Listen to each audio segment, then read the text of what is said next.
Hi, I'm Coach Corey Wayne. This is my video coaching newsletter, and the topic of today's newsletter is going to be trying to stay for the kids never works.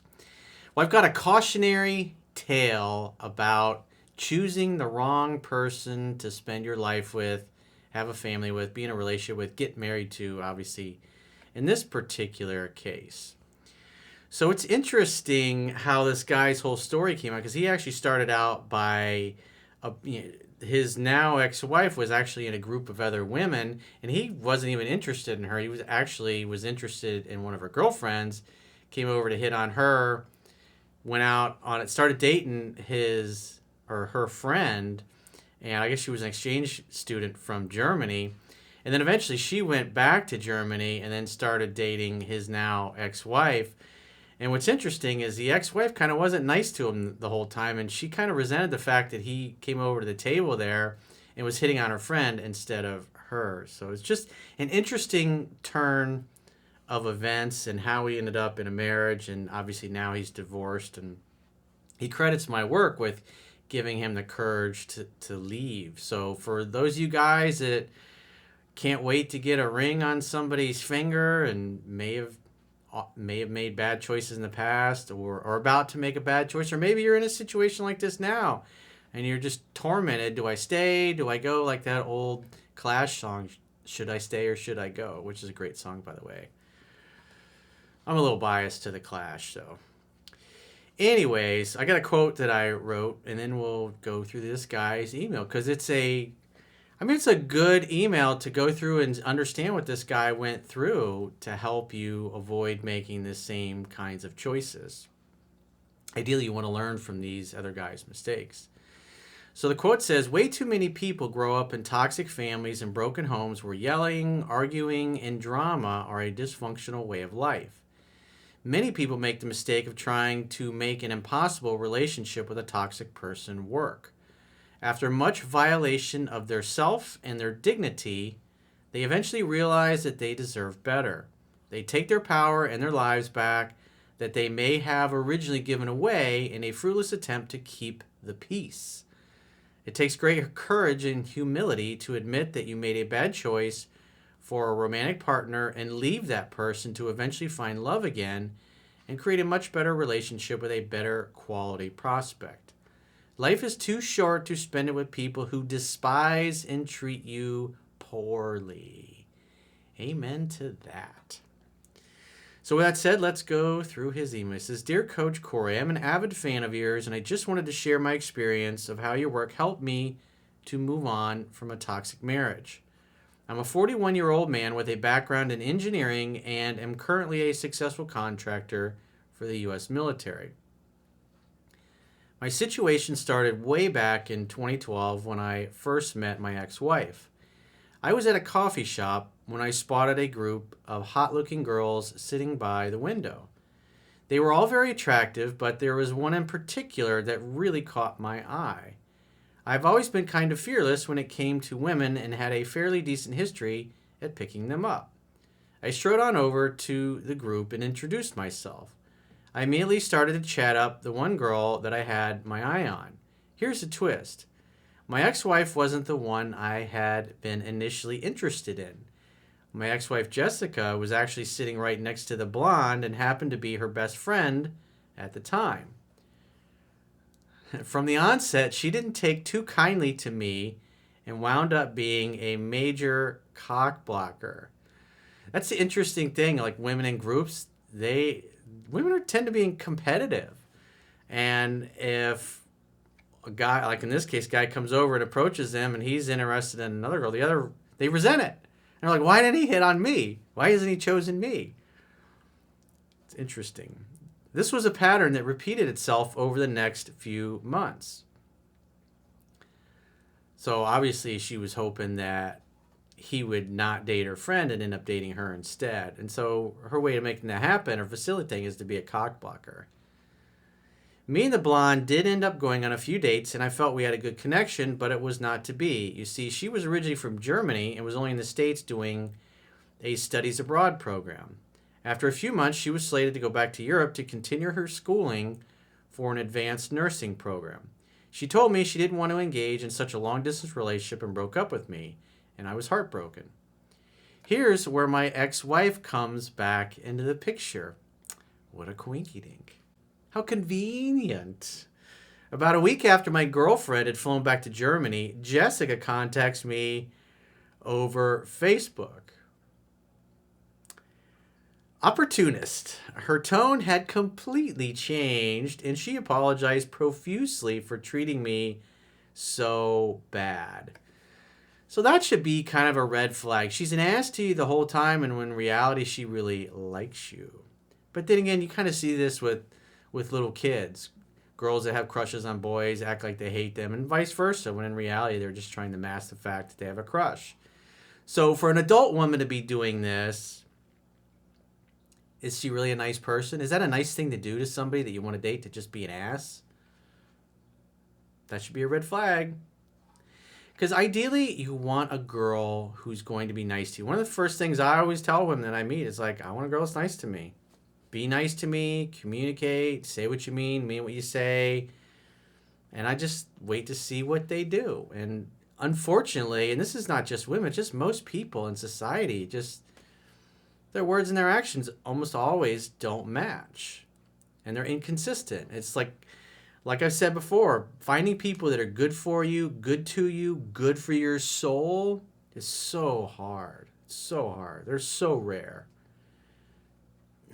Just like Tom Petty said, good love is hard to find. You got lucky, babe. You got lucky when I found you. She insisted on making it up to me by cooking me dinner. I figured, what the hell, and agreed. So now she's being extra nice because she wants something from you. Obviously, in this case, she wants him.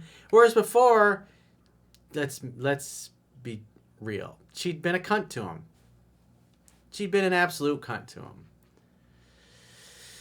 Over the course of the evening, I learned that she had been jealous that she had not been the target of my affections. What a surprise. No drama allowed. I figured this was a prime opportunity and explain that there was enough of me to go around. That's a good comeback. I like that. Might have to steal that.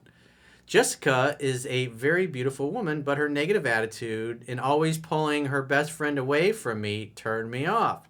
Imagine if he would have listened to that impulse. My, how the last decade of his life would have been different. Over the next several months, we got pretty hot and heavy, but I really just saw her as friends with benefits. But coach, I gotta tell you, this woman was an absolute freak in the sheets. Some of the best sex I had ever had, even up till this day. Dude, I get what you're saying. It's like, it's so true. Woman's fucking your brains out, and you're like, wow, it's the best sex I've ever had. She's an absolute freak. It's hard to give that up. Even when you see those red flags, because you think about the other women you've been with, and it's just quite frankly, most women are just not in touch with their bodies like some women are, and it really makes a difference in the bedroom. It's like, I'm not going to lie. It's the way it is. Some women are just, they're dead fucks. Some women just have no body acuity, sensory acuity of their body. And other women, it's like, oh my Lord. I wasn't in love, but I was definitely in lust. She catered to my every sexual whim, and it was great. I just didn't want an official relationship because I knew this girl was not really all there when it came to her emotions. No drama allowed. I believe that every man should adopt this no drama allowed philosophy for their life. Because as soon as you start seeing that toxic behavior and they start dicking you around or jerking you around, or their behavior starts being inconsistent, or maybe they come off as a little condescending at times, especially in the beginning, One day at work, she texted me that she needed to speak to me about an urgent matter. I wonder what that could be. You know that's probably not going to be good. Later that day, she dropped a bomb. She was pregnant, and the baby was mine. Yikes. I remember my old business partner that I wrote about in my second book, Mastering Yourself. I remember because we talked about this extensively. And his first wife, I think they were together. I can't remember. They got married, I think when he was 21. And it didn't feel right. He had the same impulses, same feelings about his ex-wife that I did about mine. I wrote about in 3% Man. And he's like, just doesn't feel right. It's like something's missing. And then he was literally, I need to talk to you. He wanted to talk to his wife. And she's like, oh, I want to talk to you too. I got some news. And then so, he was going to tell her, it's like, I'm just not happy. I'm leaving. And she's like, and so when he says, I got something I want to talk to you about. She's like, oh, I do too. And he's like, okay, well, ladies first. Why don't you tell me? And she says, I'm pregnant. He's thinking, oh, shit. I'm getting ready to leave her. And now she's just told me she's pregnant. And then after she says, he's like, oh, that's great, honey. And she's like, oh, what did you want to tell me? He's like, oh, it's not important. Let's celebrate. And then, 10 years later, 9 years later, whatever it was, and they ended up having 2 kids together. He finally is like, he just had enough, and he left. And then, after several years of playing the field, he eventually settled down, and he was with his second wife, until the day he died. But it's just so many people do this. It's just, God. I mean, I did it too. You don't trust what you're feeling inside, man. It's like when you don't listen to your heart, what feels right, your intuition, never ends well. He said, the things that happen when you don't wrap it up. Yep, I've been there too. Slipping past the goalie. I mean, what was I expecting? She wasn't even on birth control. It's like, duh. But I was in love. She was a babe. I decided I would do the right thing and would be there for my kid, but that wasn't enough. So in other words, he's like, I'm going to stay in it for the kids. He says, before too long, she was demanding that I marry her. Her family, who were mostly a bunch of scumbags themselves, didn't help matters, and I eventually caved. Yeah, the marriage is going to make all that just go away magically. Well, now you put a ring on it, just everything's going to be awesome. Sure. Okay. Let's just say I was in it for 5 years of non-stop drama. No drama allowed, bro. You definitely should get one of these mugs and remind yourself every day when you look at it and you sip your favorite beverage, coffee or whatever. I like ionized water from my Chanson water ionizer. People, I see people going, hey, there's nothing in that cup. There's water in there, dude. It's like, let me see if I can show you without, maybe you can see it, maybe you can't, without spilling it all over my computer.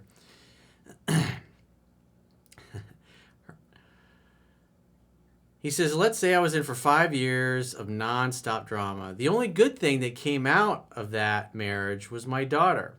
I wanted to make this work so that I could create a good family for my kid. Those are noble goals, but you can't make good wine from bad grapes. You gotta have a good woman who's good to you, good for your soul, who's nice, who's a nice person. You gotta have a nice person if you're gonna be together for a long time. And she was not nice. And you saw that she wasn't nice, but you're like, it'll be fine. So I slipped into being a weak-minded beta, thinking it would please my ex-wife. Yeah, that just turned her into fucking Godzilla. Needless to say, for those 5 years, my daughter grew up in a very toxic environment, as it was just one nonstop argument after another between her mother and I. Boy, that just sounds like so much fun. I had a friend of mine, he was the last 3 years of his marriage, he didn't have sex once with his wife. And he would go and touch her, and she would grab him and just dig her fucking fingernails into him. I was like, dude, what? But the public image that, we all saw was completely different. But behind, when they were home, it was just them. She was a fucking lunatic. Now he's in a relationship with a girl half his age. So there is hope. In the last year before my divorce, I discovered your work.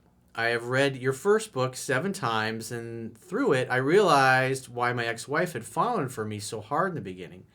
Without even realizing it, I was being aloof and acted like a man who was on about his purpose. That probably made me more attractive to her. Absolutely. You were acting like a man. I finally manned up and decided to ask for the divorce in order to get my daughter out of that broken home. I just wanted to tell your listeners and viewers and readers that trying to stay for the kids never works. Yeah, it's not your job to fix your crazy ex-wife. She was a lunatic and her family was a bunch of scumbags before you met her. It's not your fault. But you did the right thing by taking care of you and your baby girl, which is really important. Because otherwise, if she grows up in that environment, she's going to grow up to be a lunatic just like her mother and her mother's toxic family, which the world already has enough of those kinds of women. So we can have one less thanks to you. Awesome, bro. You made the world a better place by your choice. Thankfully, I have full custody of my daughter, and we are now living over 1,200 miles from her demented mother. Sweet. Thank you, Coach. If it wasn't for your work, I don't know if I would have ever had the strength to walk out of that marriage. Well, dude, here's to you for saying no drama allowed. Oh, by the way, regarding these mugs, the She Belongs to the Streets, that mug is now available on Teespring. I don't have my version yet. I think I just saw an email come through saying it was shipped. So you might be seeing She Belongs to the Streets mugs in a future video newsletter. And if you haven't read 3% Man, my first book, or Mastering Yourself, you can read them for free at understandingrelationships.com. All you got to do is go there, subscribe to the email newsletter, and you can read them for free on my website. And if you're in a situation and you'd like to get my opinion or my help, and you want to do a coaching session with yours truly, go to understandingrelationships.com, click the products tab at the top of your screen, and book a coaching session with yours truly. Until next time, I will talk to you soon.